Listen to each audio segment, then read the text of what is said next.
So the nightmare begins.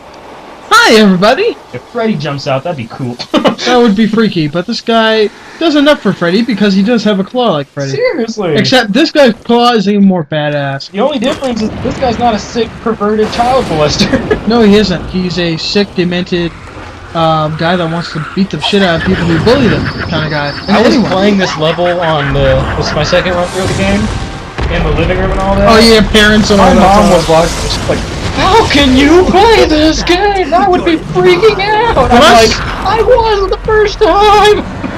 When I saw this moment, I just had to take a bow and say, this is beautiful. Because what I love about Scarecrow is the fact that he's not like I was thinking about Superman, only vulnerable to kryptonite. Scarecrow is the kind of guy that when he has the gas and you're hallucinating, you cannot beat him. I don't care who the hell you are. You cannot stop him. But when you aren't on the gas, he is weak. He is very vulnerable. And it's that kind of weakness that I like about Scarecrow. Although later you see that even when you like break free from his control, he still has some tricks. He still has plenty of tricks. He knows that's going to happen. Yeah. He knows that he's not always going to be like this, so he has other ways of He has other ways of doing it. But when he's like this, he's unstoppable. Right here, I didn't know what I was supposed to do at first, and I was like, okay. I died here so many times my first time.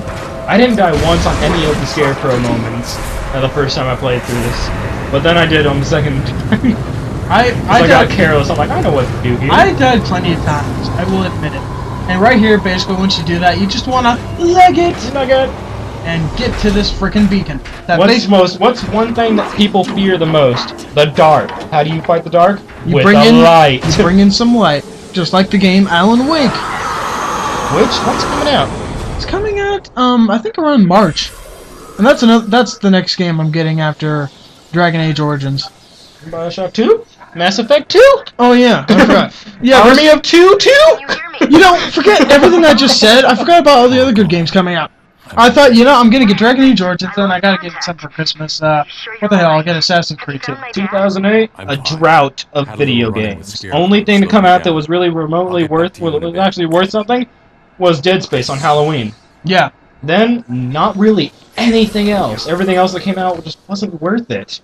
I think 2009 brought out some of the most best games and movies in years. But I will say, during summer we did have a drought. And then it finally got quenched by Arkham Asylum. Well, the summer was supposed to be when things were coming out, but then everyone's like, alright, we want to make sure this is better than last year, so we're going to take a little more time. And me, I was like, take as much time as you want. Make the game perfect. That, and they just want to make a lot of money around Christmas. Yeah. Let's face it, that's what it's really all about. Now, this is a pretty good trick I did right here. Come and get me! Get some! I got knocked up! Yeah! You gotta get that guy first. Oh, asshole. You prick. You ickety prick. Who's next? You, black man! Who's next on my list of... Next, white man! Don't you take his weapons. I smack you. I smack you right in the face, bitch! Knee to the face! I love when he does that, like he'll put his hand on his gauntlet, start bringing it around. I mean, just stuff like that I do love about this game. Is you just beat the hell out of a guy, you're gonna be feeling it in your hand. So he starts one thing that I love, shaking it around. Is the armored Batman suit in the challenge modes. That was cool. It looks beautiful. I love how the cowl, his mask and all that is all metal, and you can see the plates lined up on his back. Here's a good one. Here's a good riddle. Is this bear the bane of his existence? Unless you have common sense, think bear, or unless you are like us and know a lot about Batman and all of his villains, you know what this is. You know what this bear signifies. People could be like, oh, bear, there it is. Okay, that was weird. I don't know why I have to take a picture of a bear. We're like, that bear is the famousest bear in the world. It's the most emotional. Should we tell them what the bear is? Let's tell him what the bear is, but just say it to this meaningful villain, not his name yet. Okay.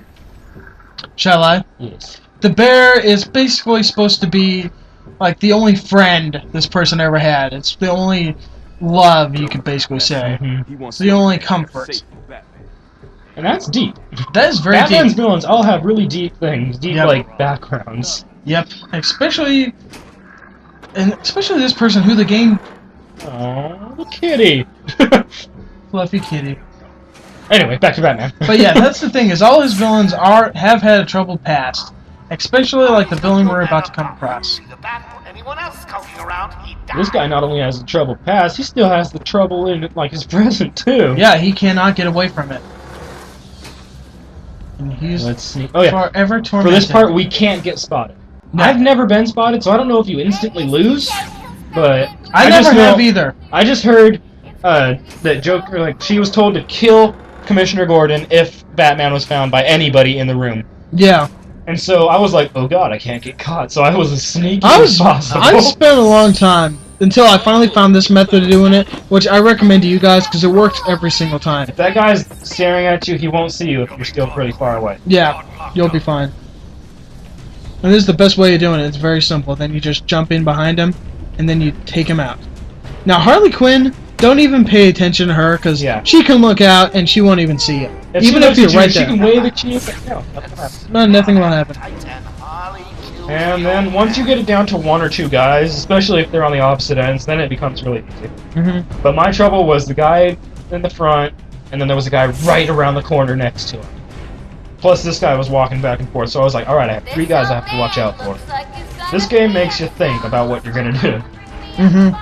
You really have to have a game plan. You have to really see the situation by taking in the scanner and then executing it. You have to become the Batman. Seriously, like they said, like the first time when you play this game, you'll feel like Batman. I didn't feel like Batman at the beginning, but near the middle, I started to, because you start thinking like him. Like, what's the best way? Like a mission like this comes up where you can't get caught.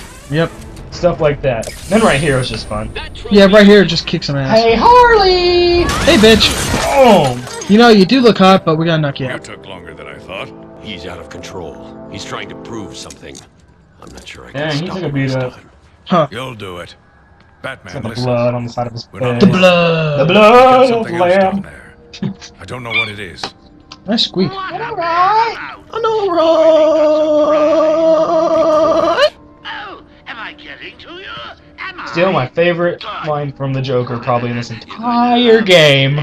Joker, you were expecting maybe Two-Face? I tell you, it's not my favorite line, but I do love this, is I'm a Three Stooges fan, and outside in the complex he'll say, like, calling Dr. Howard, Dr. Fine, Dr. Howard, and that was a Three Stooges line when they were doctors. Here he is.